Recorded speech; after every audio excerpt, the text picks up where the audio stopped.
So Sherri, what was it like playing C-Note's right-hand man? You know, right-hand woman. Right-hand woman, exactly. You know, I actually loved it because everybody else, Finesse and FAIZON and Chase, were the crazy ones. So I actually love playing that strong woman who, you know, I could have a gun strapped to my thigh underneath that dress, and I got to wear all these different color wigs, and you know, have $1 million floating around in a case. Girl, do you know how hard it was getting that case open and closing it? And that was a tough scene. That was a tough scene because the money kept falling out of the case. I had a great time. Make that booty clap. Don't make that booty clap. We gon' make that booty clap. Okay, you better get shit. It's Tank, baby. In the flesh. Long time no see. Hey, I thought you got life. Oh, no, baby, I'm out. I'm out. Oh, you been lifting weights? Oh, I'd rather be lifting you, girl. Oh, well, I know.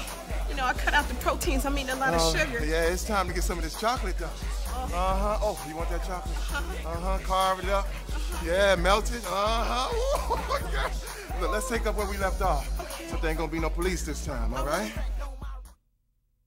So, Finesse, what was the best thing about this film for you? The people, working with just a cast that's so talented, from Lil Wayne to Big Boy to FAIZON and Sherri and everybody.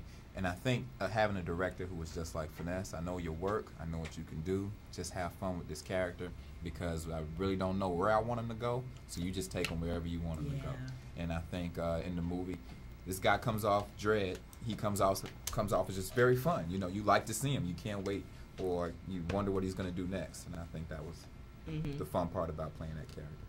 So Sherri, yes, there is a scene where you're speaking in tongues.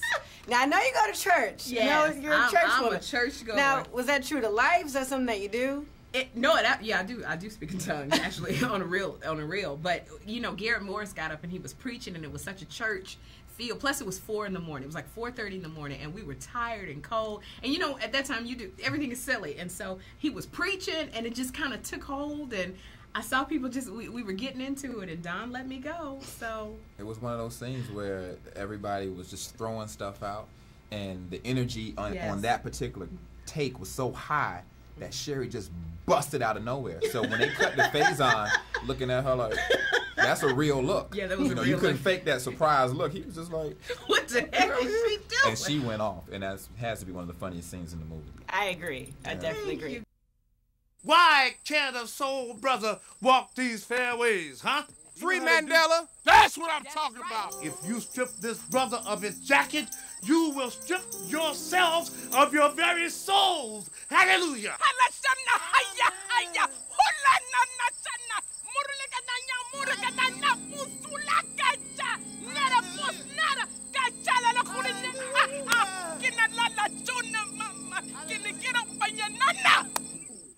So you have a book coming out. Uh-oh. Let's talk about it for really quickly. Your girlfriends only know so much. I write all these articles for Essence giving women relationship advice.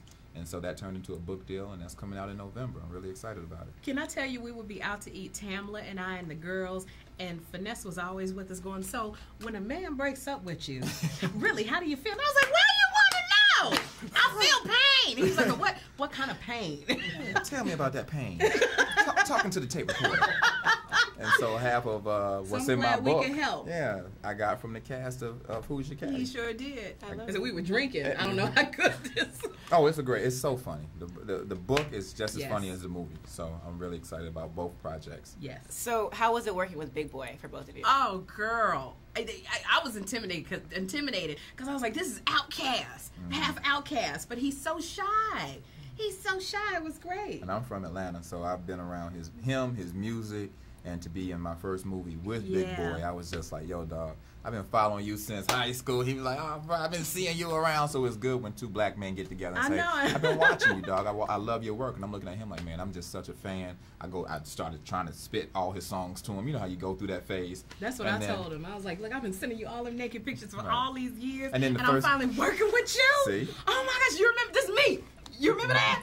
So I was happy. I was very happy. And then it took about 2 days of him showing up at 2:00 p.m. when the call time was 8 that I got over that happiness. No, it's black people now, girl. We can tell the truth. He was always late. And I said, you know what? I'm gonna break your CD right in your face If you show up late one more time, I don't care how many Grammys you got. But 8 o'clock mean 8 o'clock for everybody. And you can at least give everybody a call on their cell phone. Don't act like you don't have their cell phone. To let us know you coming at 2 so we can all be late together. Don't be selfish. I want to sleep in. Thank you both. And there you have it. Oh, God! Gentlemen, step back. Shouty. You are in the presence of multi-platinum greatness, the impresario of hip-hop. Bam! The godfather of modern rap. The one, the only, C-Note. Southside? I'm sorry, Mr. Note. I don't watch much MTV. As you can see, we're in the middle of reviewing candidates for membership, so, Well, we just in time. Sign me up. I'm afraid it doesn't work that way. Please show Mr. Note and his friends to the exit. Yo. We're gonna talk to Johnny Cochran about this. He's dead! Oh, wait a minute. You killed Johnny Cochran? You moron.